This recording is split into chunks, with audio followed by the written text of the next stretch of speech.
Day 2 of Rally Cyprus begins with the news that Petter Solberg is out of the event. Yeah, I got many problems today, and it's very difficult to explain exactly what was wrong and what the team took a decision to stop because we had some problem with the engine on stage number 6, and didn't want to continue because if we continue and something happens, we get 1 minute penalty for the next rally. Solberg had a nightmare first leg. A multitude of problems included an overheating engine and a blown turbo. And these were severe enough to end his participation in the opening day with one stage remaining. Peugeot, meanwhile, making a surprise effort to get Marcus Grönholm back into the rally after his engine failure yesterday morning. However, their efforts too are in vain. The Finn fails to rejoin under the Super Rally rules.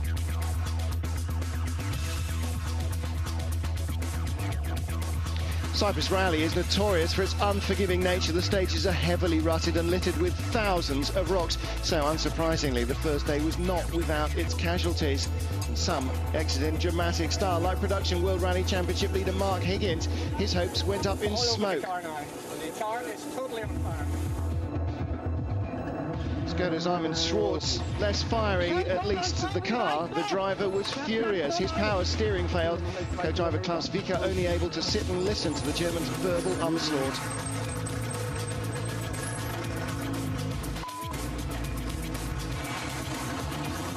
Marco Martin was caught out on the very first stage. A blown tyre cost the Estonian nearly 2 minutes, but he's fought his way back to 4th overnight.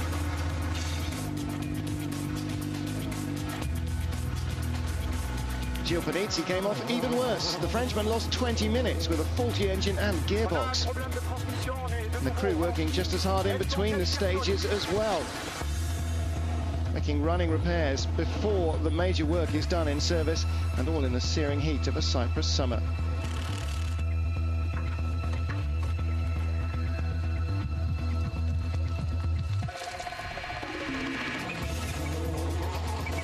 Drivers who managed to survive day one are occupying the podium places. Petter Solberg's older brother Henning is in 3rd spot in his Ford Focus.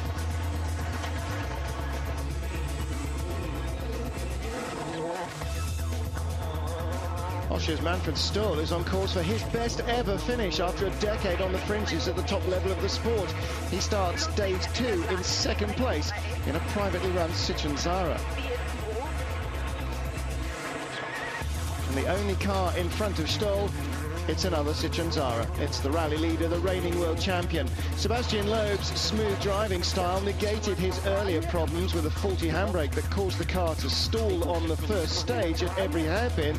By winning every other test of the day, the Frenchman has pulled out a big advantage, and his car looks relatively untouched. So Loeb had a lead of over 2 minutes overnight with a rather unfamiliar look behind him. The likes of Marco Martin and Francois Duval will certainly be hoping to catch the non-works drivers ahead of them before the rally's over. The pleasant surroundings of host town Limassol are in complete contrast to the stages in the nearby rocky Troodos Mountains. 6 more lie ahead on day 2 with 110 kilometres of abrasive and car-abusing action in store. First test of the morning, first run through the short 11 kilometres Platra stage towards the peak of Mount Olympus.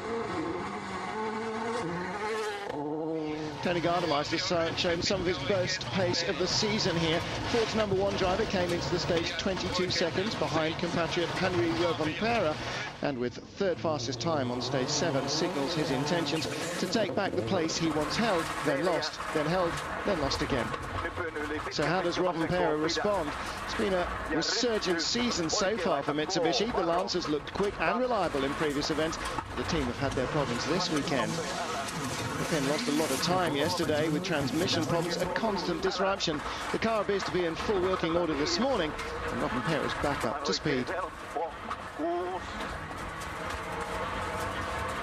Oikein nopea puropyöreä. 5. Vähän vasen helppo 4. Pitkä vasen nopea. Starting the day in 17 seconds behind the fighting Finns. That's Francois Duval in 6th place. The Belgian needs a good performance this weekend. So far, he's been fast this season, but has made too many mistakes since his move to the team over the winter. Caution is often more important than outright speed on such treacherous events, and so far Francois, like his rally-leading teammate, has been careful enough to avoid major problems. The Citroën driver loses 4 seconds to Rovanperä here. But Marcus Grönholm out of action, it again falls to Marco Martin to keep Peugeot represented in the rally. He too is chasing down the driver ahead of him on the leaderboard, and that's Henning Solberg. The Norwegian is just 15 seconds ahead as they start day 2.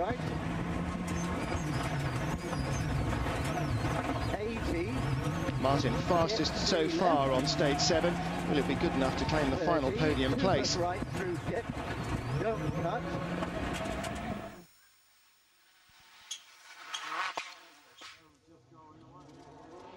Difficult challenge lies ahead of Henning Solberg, then multiple Norwegian rally champion, but he's rarely had many outings in the World Championship. It's quite a short test, so it's unlikely that he'll lose that top 3 position here, but with so many potential pitfalls ahead, the pressure is on the Norwegian.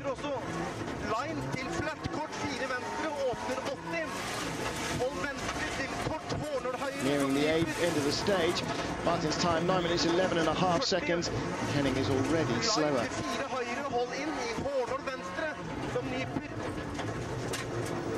Well, that was an astonishing time by Martin. Henning loses 12.2 seconds. His advantage in third now down to just 2.8. I think you lost about 12 seconds there to Marco. He's right on your tail. No problem. I have to calm down and come through it. He's a nominated driver, so you have to push. And how was that stage? It was okay. It's a slippery one. Yeah. No problem. Out front, world champion Sebastian Loeb. He's got a huge lead already after one day of this car breaker, and there is no need to push. But incredibly, Citroën's #1 still sets the fastest time on the opening stage of day 2. He really is looking just untouchable at the moment.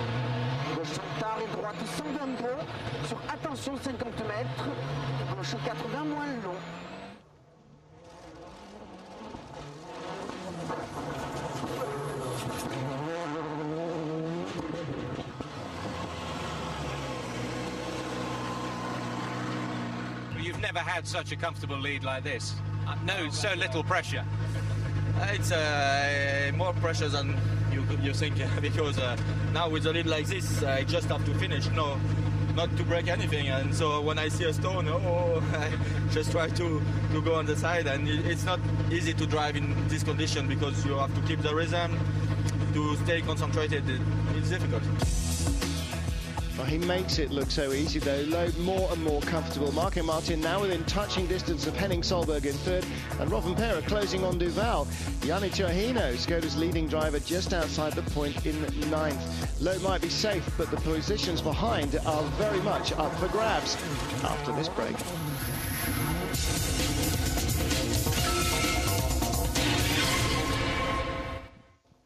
Welcome back to day 2 of the Cyprus Rally. Stage 8 is the second longest of the weekend. Just over 30 kilometres lie in stage.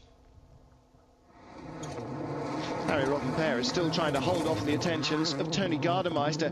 With his teammate Gilles Panizzi way down in 20th place after his problems, there's additional pressure on Rovanperä to stay in the rally and claim as many manufacturers' points for the Mitsubishi team as he possibly can.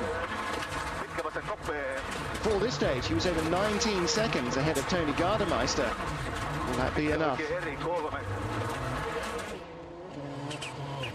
Poor driver's been steadily closing on his rival's 7th place and those 2 points all morning. 19 seconds is a big ask, but Gardemeister's already a lot quicker as he completes this short tarmac stage section at the end of stage 8.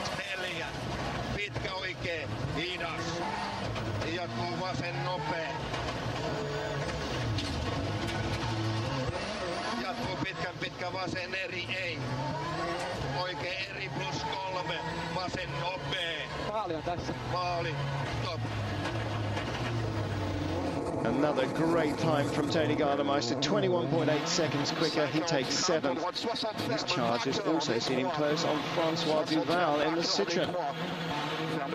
Belgium's just over 20 seconds ahead of the Finn after stage 8.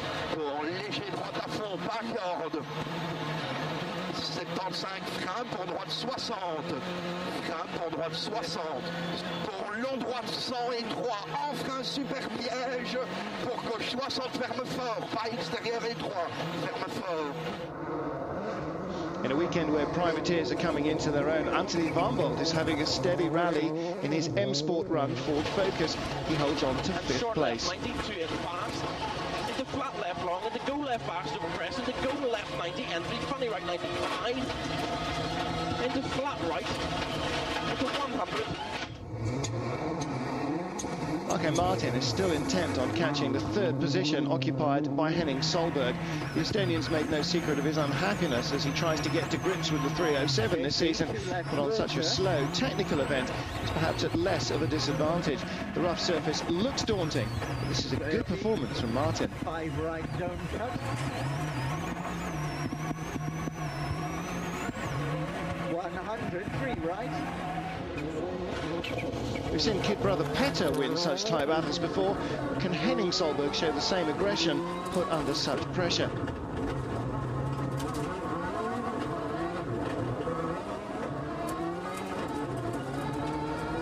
Martin set a time just under 28 minutes, not much between them as Solberg closes to the finish line, slower by 2.1. His 3rd place hangs by a thread. Manfred Stoll, meanwhile, reasonably comfortable in 2nd place. The Austrian nearly a minute ahead of the battle for 3rd, but he really can't afford to back off too much. Marco Martin with a bit between his teeth and a day and a half to go. 2nd place would be a dream result for the Austrian, but he is a very long way from tasting the champagne just yet.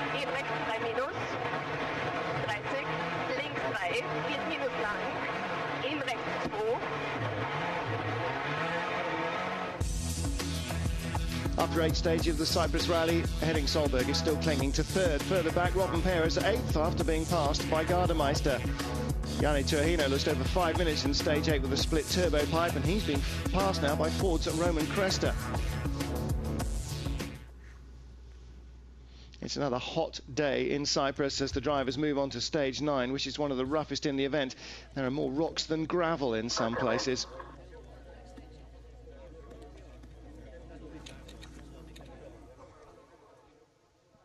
Marco Martin claimed a psychological edge in his quest to overhaul Henning Solberg's 3rd place on the previous stage. Now he's just got 7/10 of a second to make up over the 13-kilometre stage 9. It should be a no-brainer.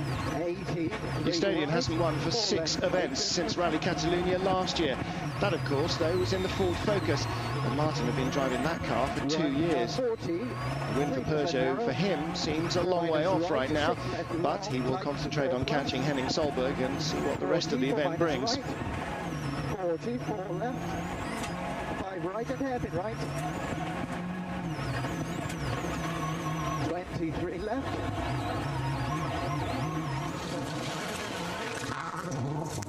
His Norwegian rival is also looking confident, though. Remember, he too is in an unfamiliar car. This is just his 3rd outing in the factory-built Ford Focus. Through his successful career in Scandinavia, he's driven many different cars. He's clearly a versatile hand at the helm. And he must be impressing the Ford bosses. He's only appearing for a limited campaign this season. He hasn't been nominated for points this weekend. And that's starting to look like a big mistake. The 2-point score is down in 7th and 9th. That may change on future events. Less than a second separated Solberg from Martin before this stage. The end's in sight. Too close to call this one. Wow. A second faster. Third place is safe for the moment. Great response from Henning Solberg. Manfred Stoll 15 seconds off the pace in stage 9. Too many safety thinking performances like that, and his position could come under threat. Quite literally in a league of his own, however, is Sebastian Loeb. It's like he's on a PlayStation game with the damage turned off. Closest rivals Petter Solberg and Marcus Grönholm are both missing already. The gulf between the world champion and everyone else is more apparent than ever. Loeb, of course, aiming for his third win in a row this season, his 14th in his career. And despite a minor gearbox glitch, the Frenchman is again fastest on stage 9. His lead is now more than 3 minutes.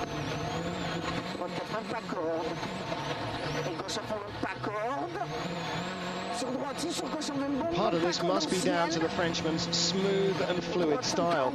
Not only does it keep the car neat and tidy and stop him damaging it, but it also stops him scrubbing off speed on the rocky, loose stages. Using virtual spectator, we'll compare Sebastian Loeb and Harry Rovanperä. Overdriving on these slow and twisty roads can actually make a driver slower. Watch how Rovanperä really attacks the corner, but Loeb is much neater and smoother through the turns, and that gives him a much quicker exit speed. And it's also much easier on the mechanicals as well as the tyres. On a rough event like this, that's absolutely vital. Save time and the car. No changes in the positions in the top 8 after stage 9. The Martin and Solberg battle's the one to watch. Rovanperä has dropped back, though, since Gardemeister blew by him. Ford's second nominated driver, Roman Kresge, is still on course to score manufacturer points. He's in 9th.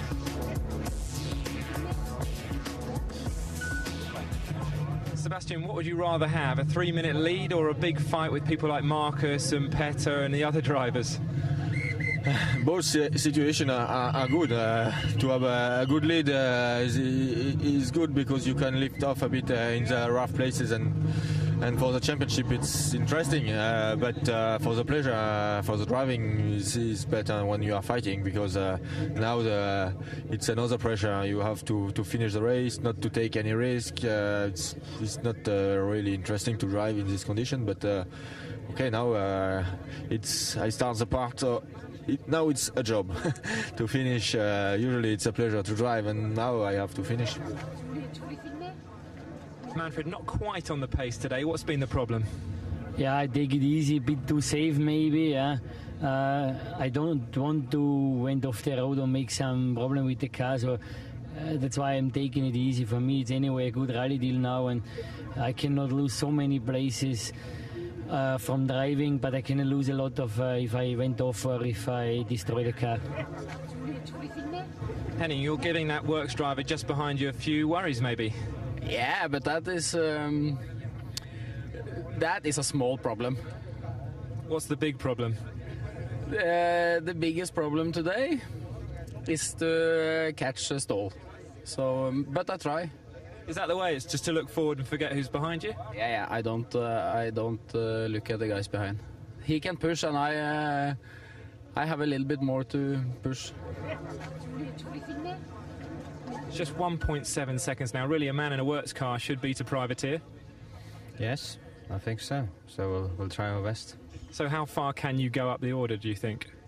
I think it's possible to get second if we don't have any problems, and if we can get a good run through the stages. You don't seem too inspired about the fight, though. No, I mean, I do my best, but it's not really the best I can do, so... Plenty of fans out in Cyprus enjoying the sunshine. Not all of the spectators are two-legged either.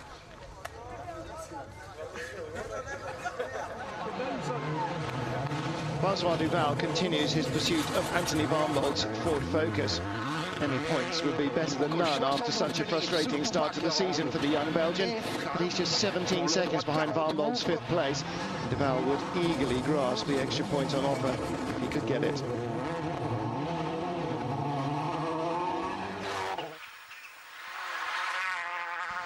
It's a good time by Duval, and the pressure is on Warmbold to match it. The relatively inexperienced German has had a fantastic opportunity this season with a full campaign and an M Sport run focus.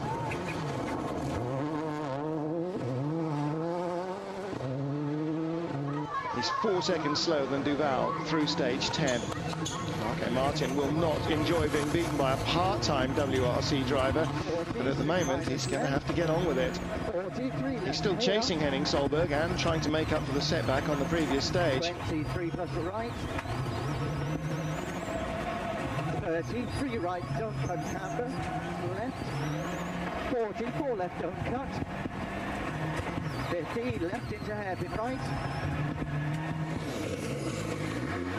The ball-driving Norwegian is looking relaxed. He feels the pressure is all on Marke Martin. Well, Martin needs to score points for Peugeot. Solberg, he's not in it for the manufacturers, just for the driver's points. Of course, he desperately wants to finish the rally, but he's cool, calm and experienced enough to be able to put on the pace when he needs to. It's a titanic struggle. Solberg loses 0.3 of a second to Martin, but he still holds on to third. Status quo continues then with 2 stages remaining on day 2 of the Cyprus rally. Martin held at bay by Solberg. Duval is closing on the knife fight, and he's in 5th.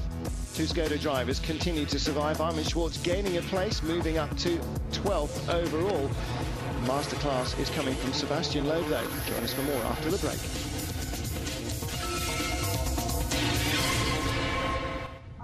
Just 2 stages remain on the penultimate day of the Cyprus rally, and Skoda's #1 driver Armin Schwartz has been an angry man this weekend, again frustrated at his lack of pace. The German is currently in 12th position, and this isn't going to help him much.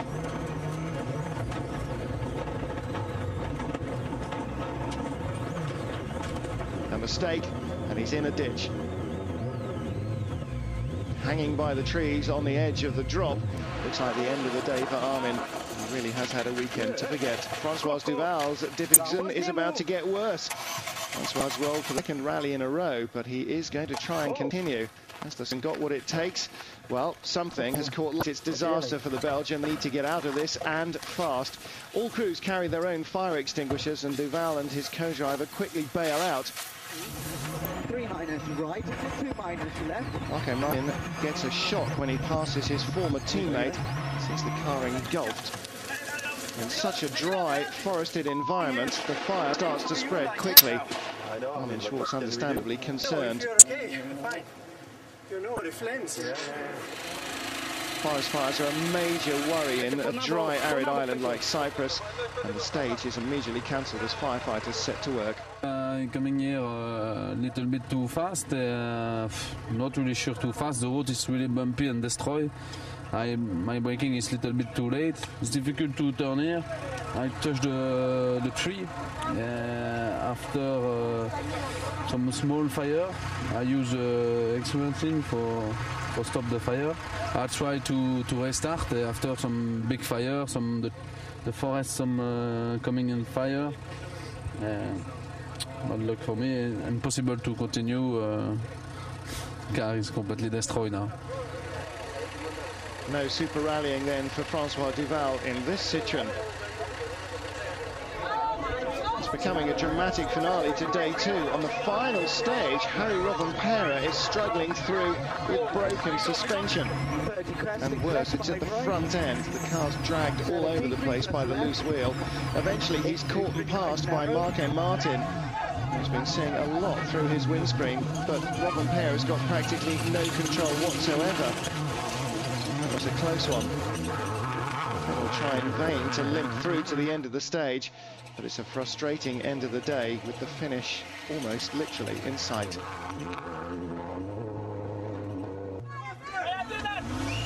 Well, again, the stage has to be cancelled. A number of spectators start driving along the road due to earlier delays following Duval's fire. Both Loeb and Stoll were given nominal times for the last 2 stages, so their positions remain secure, while the trio of late retirements allows the likes of Cresta Trujillo and Daniel Carlson to join the top 8. Atkinson and Panizzi are now just outside the points despite their disastrous first 2 days. The big question about tomorrow, can you get that podium place and hold off Marco Martin? Yeah, I can, and I have to push as today, and then keep my place and not push too hard. But I have his split time in the car, so I can see how much, if he beats me a little bit or I beat him, so I know exactly where to be. Well, Manfred, tomorrow this could be a dream come true. Yeah, we're coming closer to it, but still a long way to go tomorrow in the hard way.